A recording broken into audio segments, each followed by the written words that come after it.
Help me welcome the host of Filter Free America, Joey Vincent. Thank you.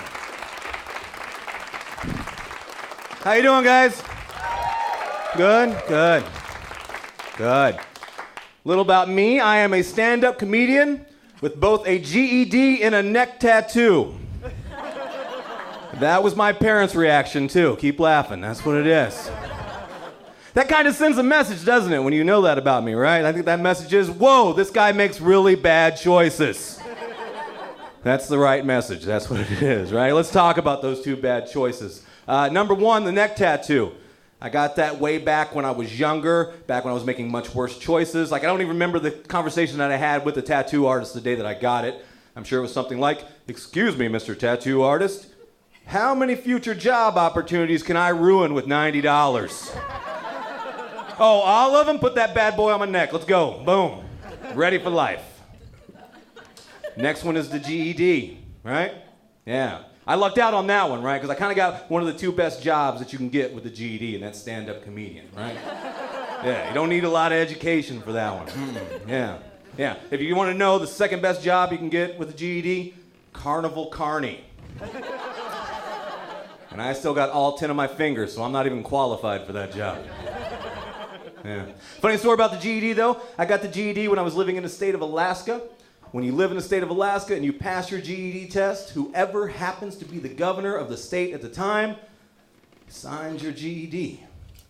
Anybody want to take a guess of who was the governor of Alaska when I got mine? Yell it out. That's right, Sarah Palin signed my GED in crayon. It's amazing.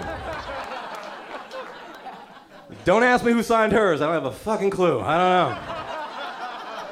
Pretty sure she cheated on the test, though. I know that. Let's test the politics of the room by very loud, proud applause.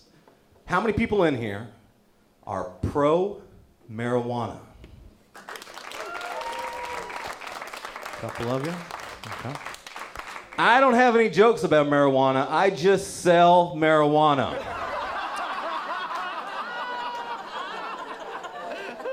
If you'd like to find out if that joke's true or not, please talk to me after the show.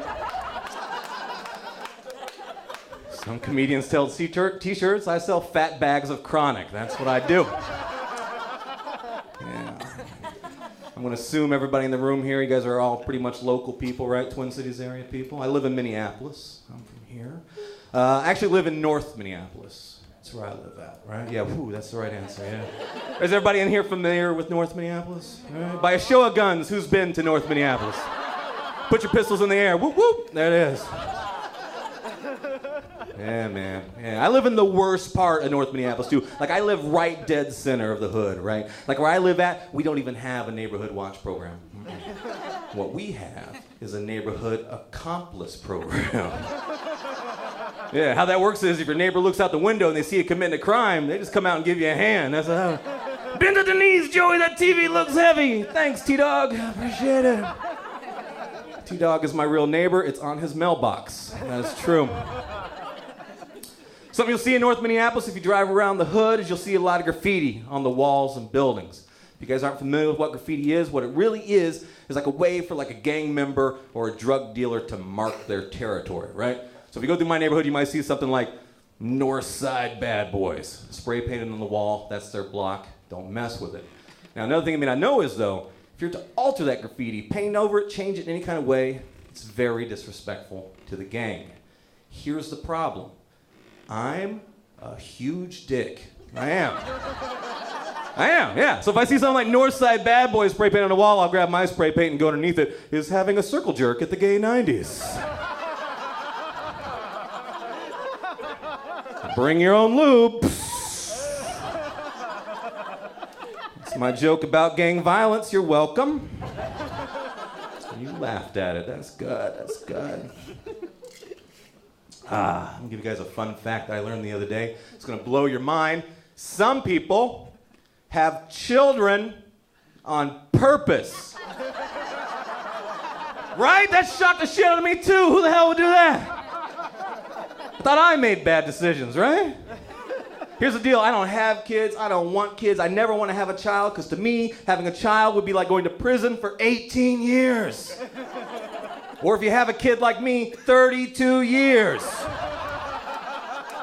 It's a long time.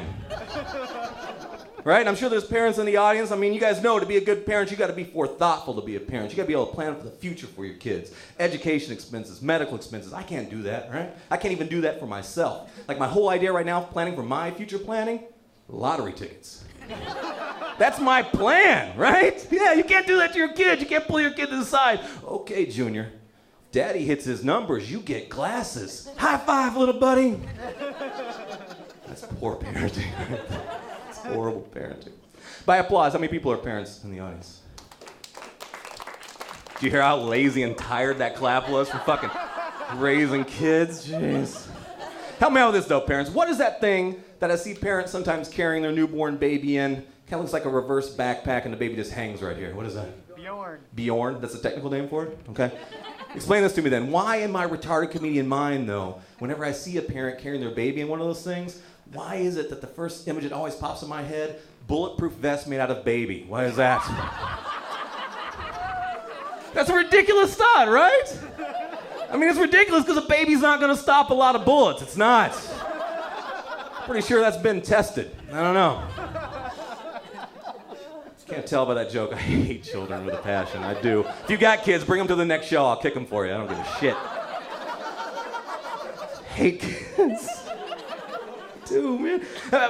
Clap if you hate kids. I know I'm not the only one. Where you guys at? Oh, there's my kid haters. I love you guys. I do. Don't you guys hate this shit when you go to the grocery store and some parent let their kid wear those Heeley shoes in the grocery store and they're skating around in the store and you have to miss them with a shopping cart, right? Yeah, don't you hate that? Now, how many of you, when you see that, think to yourself, fucking fall. Please fucking do it, fall, right? A couple of you? How many of you take it to the next level like me and grab a pack of Skittles, open it up and throw it underneath their shoes, try to make that shit happen? Fall, you little bastard, there.